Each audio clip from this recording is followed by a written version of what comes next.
జనసేన రాజ్యసభ రేసులోకి మరో పారిశ్రామికవేత్త వచ్చాడా? ఆయన కోసం జనసేన పార్టీ అధినేత అదేవిధంగా ఉప ముఖ్యమంత్రి పవన్ కళ్యాణ్ సన్నిహితులు కూడా గట్టిగా ప్రయత్నాలు చేస్తున్నారా అంటే అవుననే సమాధానం కూడా వినబడుతుంది. ఆ పార్టీ వర్గాల నుంచి గట్టిగా వినబడుతుంది అన్నమాట. జూన్లో ఖాళీ కాబోతున్నటువంటి 4 రాజ్యసభ స్థానాలకు ఈ నెలలోనే నోటిఫికేషన్ కూడా రాబోతుంది. తాజాగా జరిగినటువంటి అసెంబ్లీ ఎన్నికల ఫలితాల తర్వాత కేంద్ర ఎన్నికల సంఘం ఈ విషయం మీద దృష్టి పెట్టబోతుంది. సో మే 4న 5 రాష్ట్రాల ఎన్నికల ఫలితాలు కూడా రాబోతున్నాయి, మీకు అందరికీ తెలిసిందే. అదేవిధంగా ఏపీ నుంచి ఖాళీ కానున్న 4 రాజ్యసభ సీట్లు కూడా కూటమికే దక్కబోతున్నాయి. ఇందులో ఒకటి జనసేన పార్టీకి కేటాయించడం అయితే పక్కా అని చెప్పేసి మాట్లాడుకుంటున్నారు. ఎందుకంటే గతంలోనే జనసేన పార్టీకి ఇవ్వాల్సిన సీట్ని ఇవ్వకుండా నాగబాబుకి ఎమ్మెల్సీతో పాటు మంత్రి పదవి కూడా ఇస్తామని చెప్పేసి ఏకంగా చంద్రబాబు నాయుడు గారు లెటర్ హెడ్ మీద ప్రకటన ఇచ్చిన సంగతి మీకు అందరూ కూడా తెలిసిందే. కానీ తెలుగుదేశం పార్టీ తన రాజకీయ అవసరాల కోసం నారా లోకేష్ సన్నిహితుడు సానా సతీష్కు ఆనాడు రాజ్యసభ సీట్ ఇవ్వడం కోసం అలా చేయడం కూడా జరిగింది. అది ప్రతి ఒక్కరు కూడా తెలిసిన విషయమే. ఇప్పుడు మరోసారి జనసేన పార్టీ సీటు వాయిదా వేసే అవకాశం ఉండదు అని చెప్పేసి కూడా గట్టిగా మాట్లాడుకుంటున్నారు. మళ్ళీ అంటే 2028 జూన్లో ఖాళీ అయ్యే 4 సీట్లకు కూడా ఇప్పటి నుంచి ఎవరి ప్లాన్స్ వాళ్ళు వేసుకుంటున్నారట.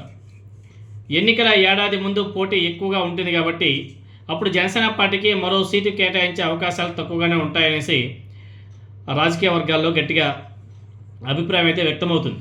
అయితే ఇప్పుడు జనసేన పార్టీకి దక్కే ఒక సీటు వివాదాస్పద పారిశ్రామికవేత్త లింగమనేని రమేష్కు కేటాయించే అవకాశం ఉంది అనేసి పెద్ద ఎత్తున ప్రచారం కూడా నడుస్తుంది. ఈ మధ్యకాలంలో వాళ్ళిద్దరూ కలిసి సింగపూర్ కూడా వెళ్ళారని చెప్పేసి వార్తలు కూడా వచ్చాయి. సో పార్టీకి వచ్చే ఫస్ట్ సీట్ లింగమనేనికి ఇస్తే జనసేన పార్టీలో రచ్చ ఖాయం అనే ప్రచారం కూడా నడుస్తుంది. ఎక్కువ మంది లింగమనేని పేరును వ్యతిరేకిస్తున్నారు. అయినా కూడా అంతిమ నిర్ణయం తీసుకునేది పవన్ కళ్యాణ్ కాబట్టి, ఆయనకు సన్నిహితుడు కాబట్టి మేబీ 90% ఇవ్వచ్చు అని చెప్పేసి టాక్ కూడా వినబడుతుంది. జనసేన పార్టీ వర్గాల నుంచి అందుతున్నటువంటి సమాచారం పరిశీలన చేస్తే ఇప్పుడు మరో పారిశ్రామికవేత్త కూడా జనసేన రాజ్యసభ రేసులోకి వచ్చినట్టు తెలుస్తుంది. ఆయనే సిద్ధార్థ్ ఇన్ఫ్రాటెక్ ఎండి బండారు నరసింహారావు.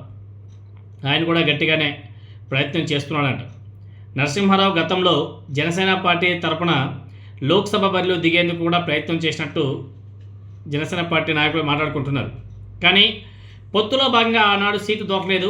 ఇప్పుడు ఆయన రాజ్యసభ కోసం తన వంతు ప్రయత్నం కూడా చేస్తున్నాడంట. వీళ్ళతో పాటు టాలీవుడ్లో వరుసపెట్టి సినిమాలు చేస్తున్న ప్రముఖ నిర్మాత కూడా ఒక ఆయన రాజ్యసభ రేసులో ఉన్నట్లు జనసేన పార్టీ నుంచి వినబడుతున్నటువంటి మాట. మొన్నటి ఎన్నికల్లో తమ వెనుక బలంగా నిలబడినటువంటి వాళ్లకు కాకుండా ఇతరులకు జనసేన పార్టీకి వచ్చే ఒక్క రాజ్యసభ సీట్ని ఇలా పారిశ్రామికవేత్తలకి ఇస్తే బాగుండదు అనేసి జనసేన పార్టీ నుంచి కూడా తీవ్ర విమర్శలు అయితే వస్తున్నాయి. ఇది పవన్ కళ్యాణ్ అయితే దీన్ని ఎదుర్కోక తప్పదు. వివిధ రకాల కారణాలతో ఇప్పటికే పవన్ కళ్యాణ్ విషయంలో సొంత మనుషులే తీవ్ర వ్యతిరేకతతో ఉన్నారు.